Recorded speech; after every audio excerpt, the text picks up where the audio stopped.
in my usual spot for car talk. Car talk about how much do we owe it to be fair to a novel to only judge a novel by itself?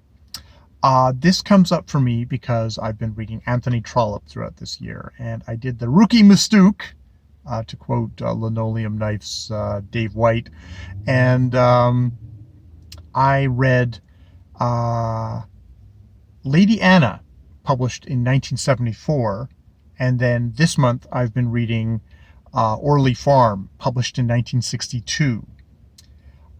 They're both stories that kind of concern a legal matter, both stories that have at their center, probably Orley Farm more so, a mother who has done something for their child, in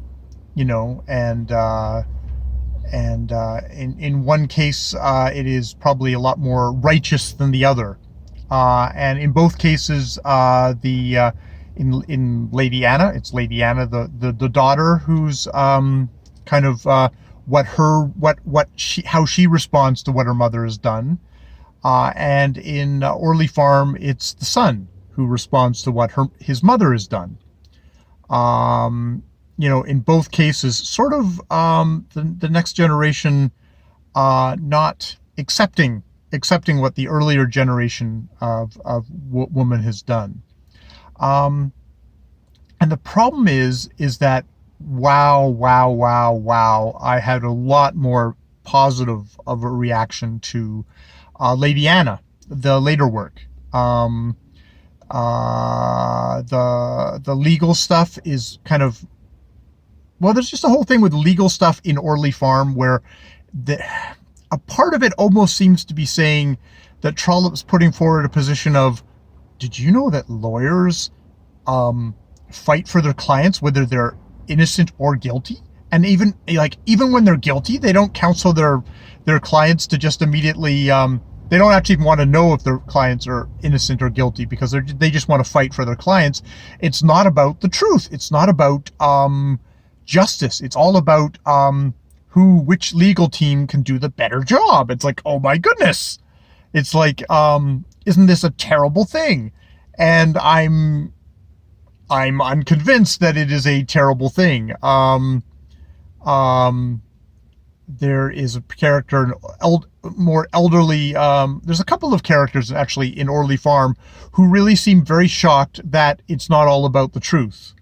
That, the son thinks that Lady Mason shouldn't hire sharp, combative lawyers. They should only hire kind of honorable lawyers because, of course, you're innocent. So there's sort of that sort of thing.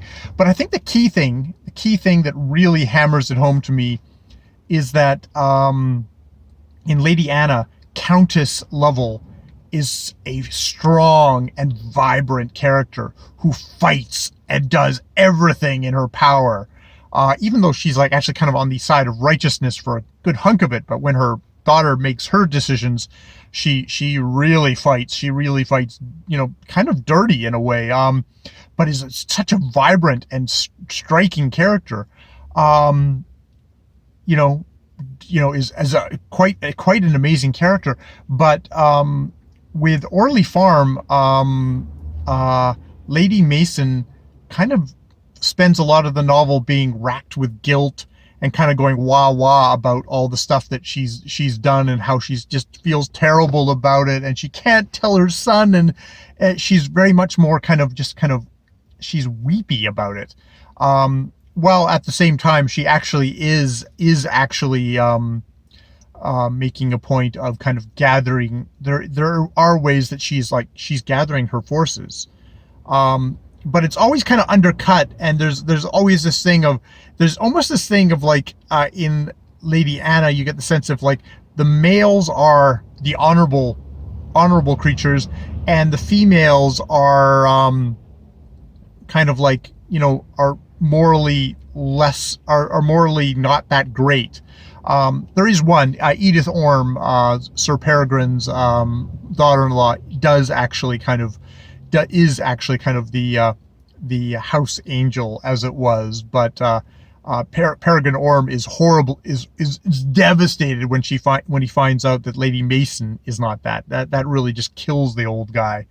Not almost kills the old guy. Definitely just knocks the pins out of him, and he's never going to get back up in his life.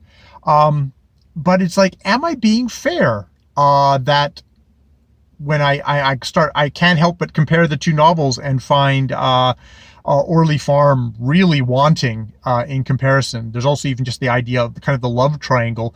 There's one love triangle in Lady Anna, which is like really kind of centers and kind of feeds into the main plot, whereas the one that is in Orley Farm, there's actually two kind of triangles, I guess, of a sort in Lady Anna, which I really don't care about those characters at all.